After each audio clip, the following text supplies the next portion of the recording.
Tonight, campaign blitz. Bill Clinton finally hits the trail as Donald Trump finally puts his money where his mouth is.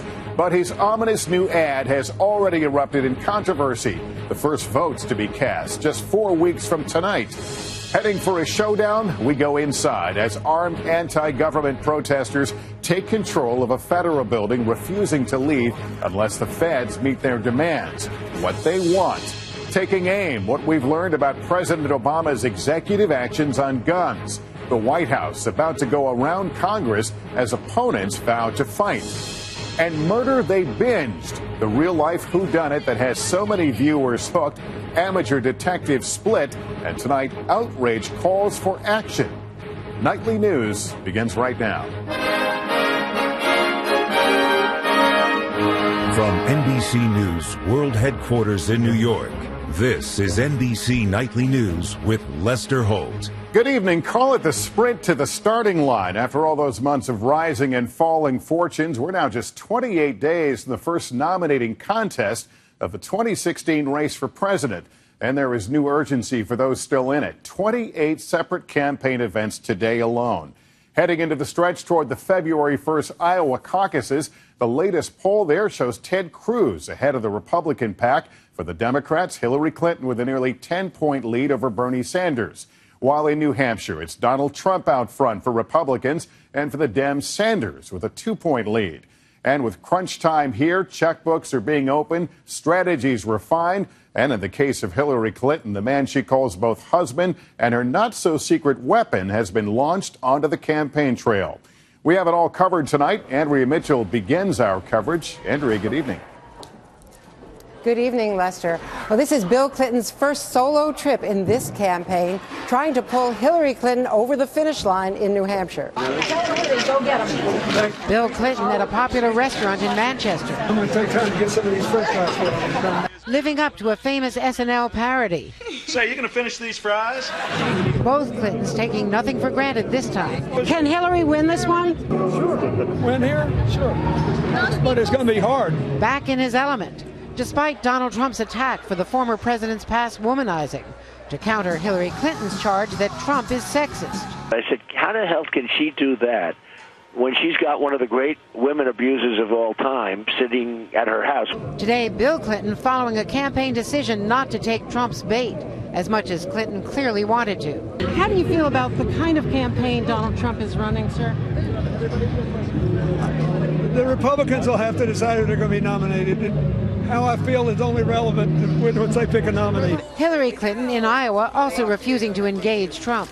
I've adopted a New Year's resolution. I'm going to let him live in his alternative reality, and I'm not going to respond. Hillary calls Bill her not-so-secret weapon, but he's occasionally misfired. In 2008 for ridiculing Barack Obama. This whole thing is the biggest fairy tale I've ever seen. This time, Vermont Senator Bernie Sanders is giving Hillary Clinton a run for her money in neighboring New Hampshire. Ahead there and raising $33 million in the last 3 months. Only $4 million less than Clinton's $37 million. All this as both Clintons try to stick to their game plan, ignoring Donald Trump. Andrea Mitchell, NBC News, Exeter, New Hampshire. Amazing. I'm Katie Turr on the campaign trail with Donald Trump, where today he continued to swing at Hillary Clinton by targeting her husband, Bill. I don't really care about Monica Lewinsky other than I think that, Hillary was an enabler. And following up on lines he honed over the weekend, first to a massive crowd in Biloxi. Her husband was paid a fortune for speeches paid by people that were doing business with the State Department. Then again on Sunday. I'm the only one that's willing to talk about his problems. And now the billionaire is starting to put his money where his mouth is, spending $2 million in Iowa and New Hampshire on his first TV ad. Donald Trump calls it radical Islamic terrorism. It's a 30-second summary of Trump's campaign hits. Fighting radical Islam, banning Muslims, cutting ISIS off at the head, stopping illegal immigrants, and building a wall. But if that doesn't look like the Mexico-U.S. border, you're right. PolitiFact found it was Morocco. The campaign response, no expletive, but this is what our country is going to look like if we don't build a wall. By playing to fear, Trump is hoping for a boost, especially in Iowa, where polls have him losing to Ted Cruz. If I come in second by 2 points, they'll say, oh, this was a terrible defeat. It's not terrible. And he is tamping down on expectations. Should Iowa slip through his fingers? He's someone who has said he's going to win, and if he doesn't win, he fails. Then he becomes the most dreaded word in the Trump lexicon is loser. And once again, Trump is not in an early state, instead rallying thousands here in Massachusetts. It's only January, Lester, but he's already acting as if it's August, and the only ones left standing are him and Hillary Clinton. Katie Turr, thank you. And as Donald Trump continues to dominate the national conversation, he could face a stinging defeat in Iowa, the first state to vote. And as we just noted, Senator Ted Cruz is leading in the polls there, now stepping on the gas, hoping to barnstorm the state to victory. And NBC's Hallie Jackson is the only correspondent inside the Cruz campaign blitz. Below freezing on the road in Iowa, Ted Cruz plays a hot hand, in the lead, but not a lot. It's still between you and Trump. Today, kicking off trips to 28 counties in 6 days on his campaign bus. 2 weeks ago, just about every Republican candidate was attacking Donald Trump. Today, just about every Republican candidate is attacking me. Why? Look, that seems to be an indication that something has changed in the race. Cruz in the crosshairs, facing fire even from Donald Trump. Not too many evangelicals come out of Cuba. Okay, just remember that. Politicians behave a certain way when they're panicking, and they engage in attacks. They engage in personal attacks. That's human nature. I understand that. I'm not going to get drawn into that muck. So Mr. Trump's panicking. I'm going to keep the focus on the issues that matter. But that's where his rivals see weakness, accusing Cruz of shifting his stance on immigration, being too soft on national defense, too calculating in his political positions. Are you politically opportunistic? The Washington establishment engages in this Freudian projection where they accuse conservatives of doing what they do every day. Of course it doesn't bug me. Cruz's competitors blanketing the early states, too. Today alone, Democrats and Republicans racking up 15 campaign stops in Iowa, 12 in New Hampshire. In all, more than 100 events this week, far from home and family. The hardest thing is it has been hard on the girls. Cruz staying in touch with his daughters by text. So here's Caroline. Howdy, howdy, ha ha ha, heart face, I love you and I love you. Her emoji game is on point. Planning to stay on the trail long past Iowa, but downplaying he needs this state to stick around. Cruz tells me Iowa is not a must-win for him, but if he doesn't, it's tough for political observers to see how he gets the nomination. It's why Cruz is hoping his social conservative stance appeals to evangelicals here, and his strong fundraising appeals to pragmatists looking for a candidate with resources to compete later on. The big question for Cruz, Lester, 4 weeks out until the caucuses, has he hit a hot streak too early? Hallie, thank you. We want to turn now to the scene playing out in Oregon, a tense scene, a look inside the siege, where armed anti-government protesters have taken over a federal building. The FBI is stepping in, but there is actually no sign of law enforcement at the scene. NBC's Joe Fryer has the latest. For the third straight day, the Malheur National Wildlife Refuge is under the control of armed anti-government protesters. I'll stay here as long as it takes. Concerned about safety, schools 30 miles away are closed for the entire week. Our town is a safe town, and I don't want the kids to feel scared in their own town. For a brief period, the media was allowed inside the refuge where things were largely quiet. Government cars are still parked and covered in snow. No employees here, no visitors. The FBI says it wants a peaceful resolution, but won't detail how law enforcement plans to respond to the occupation. Is there anything that would make you say, okay, we can end this and go home now? I wouldn't say words would do it. I would say action would. The group wants local control of this federal land. The siege is motivated by the case of 2 Oregon ranchers, Dwight and Stephen Hammond, who were convicted of lighting fires on federal land near their ranch. Late today, surrounded by family, the Hammonds reported to prison in Southern California. This is obviously an issue that goes well beyond the fate of 2 ranchers. This is about the fate of 300 million acres, mostly in the West, and all controlled by the federal government. The ongoing struggle between ranchers and the federal government intensified in 2014. Nevada rancher Cliven Bundy had an armed standoff with agents trying to confiscate his cattle after he refused to pay grazing fees. Now in Oregon, his son Ammon is leading the group that has taken over this remote wildlife refuge. Tonight, the sheriff aimed a message directly at occupiers saying it is time for them to leave this community. Meanwhile, the Hammond family has made it clear they are not a part of what is happening here at the refuge. Lester. Joe Fryer, thank you. President Obama is starting off the final year of his presidency by picking a major fight with Republicans about to go around Congress and take executive action on guns. Our senior White House correspondent, Chris Jansing, has just learned details about the president's action. Chris, what does the plan do? Well, Lester, President Obama's biggest frustration has been not getting any new gun laws on the books after the Newtown massacre. So this afternoon, he made it clear this will be a priority for his final year in office. His attorney general and FBI director among those in the Oval Office who gave him their recommendations for those executive actions that do not require congressional approval. The most significant one will narrow the so-called gun show loophole, forcing more gun buyers to get background checks. And the FBI will add new employees to process them. Now, critics say the new measures would not have prevented recent mass shootings. His response? It's not going to prevent every mass shooting. It's not going to keep every gun out of the hands of a criminal. It will potentially save lives in this country. Beyond executive actions, President Obama potentially set up another fight. He wants to hire 200 new ATF agents and add $500 million to the budget for mental health care. Those will need Congress's okay.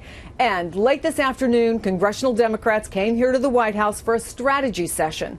The president has also lined up gun-related events all week long, including a meeting with Newtown families. Lester. All right, Chris, thanks. A rough start to the new year on Wall Street, part of a global sell-off over concerns about a slowdown in China and major new tensions in the oil-rich Middle East. At one point, the Dow was down over 450 points before it gained back some ground near the close to finish down 276, about 2%. And in the Middle East, things have gone from bad to much worse between the region's two big rival powers, predominantly Sunni Saudi Arabia and Shiite-dominated Iran. The Saudi execution of a Shiite cleric this weekend triggered an uproar in Iran, leading the Saudis and their allies to cut diplomatic ties with Iran, widening the biggest fault line in an already dangerous neighborhood. NBC's Bill Neely reports. Fury in Iran today at its rival Saudi Arabia. America targeted too as a Saudi ally. U.S. flags burned. Since the Saudi embassy was burned by protesters, relations have plummeted. Iranian diplomats expelled, the Saudis condemned. From India to Iraq today, where police protected Saudi diplomats. The Saudis executed prominent Shia cleric Nimr al-Nimr, despite numerous warnings from the U.S. There have been direct concerns raised by U.S. officials to Saudi officials. One consequence is a boiling crisis between Iran and Saudi Arabia. Deadly already in Syria and Yemen, where they back opposing sides in war, now worsened in Iraq, Lebanon and Bahrain, where the two struggle for dominance. We will not allow Iran to destabilize our region. Iran's supreme leader warned Saudi Arabia of divine retribution. But it's U.S. plans for peace talks in Syria this month that could suffer most. The American hope to really find a way out of the Syrian conflict. Forget about it. This is not good news for the United States. The real winners of this could be ISIS. They want sectarian conflict and the Syrian war to rage. And this is already a crisis that's brought more chaos where it's least needed. Bill Neely, NBC News. Still ahead tonight, the fascination and controversy over the Netflix docuseries Making a Murderer. How the true crime tale has sparked a new call for action from many who think an innocent man is behind bars. Also, songs in sign language, how an unconventional revival gave this actress her big break on Broadway. We are back now with a sensational murder case featured in a new documentary that has become something of a national obsession. So many people binging on the 10-part series Making a Murderer, many viewers coming away feeling a miscarriage of justice may have taken place in Wisconsin. And as NBC's Stephanie Gosk reports, there are now calls for the president himself to get involved. The Netflix documentary Making a Murderer begins with a happy ending to a tragic story about a miscarriage of justice. Stephen Avery, wrongfully imprisoned 18 years for sexual assault and attempted murder, was exonerated by DNA evidence in 2003. But Avery's story was far from over. It was all that a storyteller would want. You had compelling characters, complex characters, high stakes, incredible conflict. In 2004, a year after his release, Avery filed a federal civil lawsuit for wrongful conviction, seeking $36 million. He would later settle for $440,000. Just over a year later, 25-year-old freelance photographer Teresa Halbach was murdered. Police charged Avery with the crime and accused his nephew, Brendan Dassey, of being an accomplice. Find the defendant guilty of Both were convicted. The documentary suggests the defendants were framed with evidence planted by the same law enforcement agencies Avery was suing, and that police coerced a confession from Dassey. Released in December, the 10-part series gained an instant following, even triggering 2 petitions asking President Obama to issue a full pardon.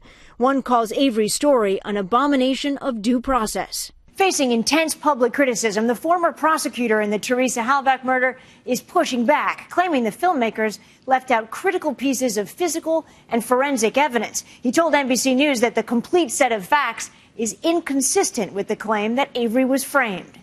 I call it a movie, I don't call it a documentary, because it doesn't share all the facts. Meantime, the reviews keep coming in, and they are glowing, including Ricky Gervais tweeting it deserves a Nobel Prize. You have the wrong guy. Netflix has its next big hit. Well, for now, Stephen Avery is watching behind bars, still in prison, serving life without parole.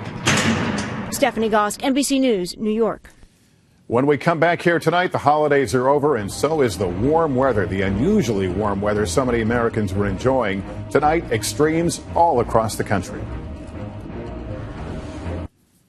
The attorney for that so-called affluenza teen says it could take months before Ethan Couch is deported back to the U.S. from Mexico, where he was caught on the run with his mother.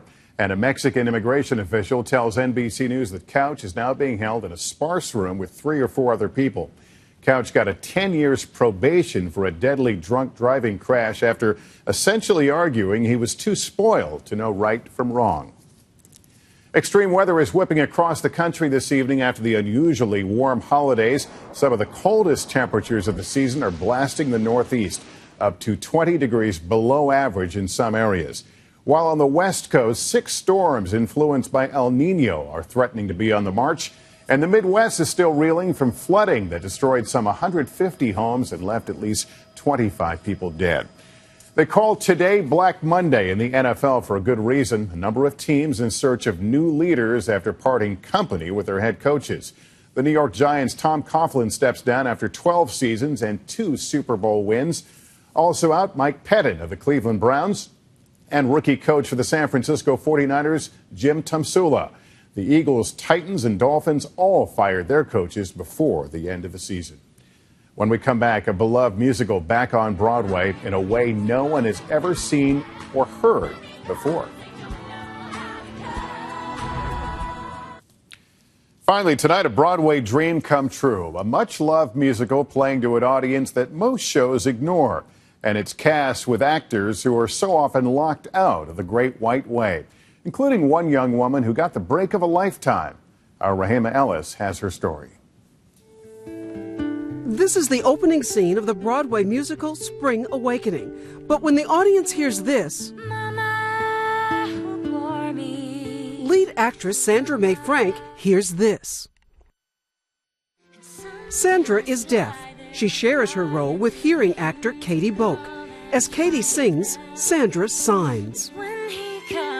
She spoke to us through an interpreter.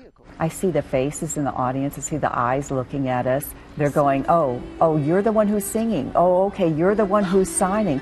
Sandra is one of 9 deaf actors in the cast. Each is paired with a hearing actor. What we're trying to create, the effect is that people will watch her and hear me.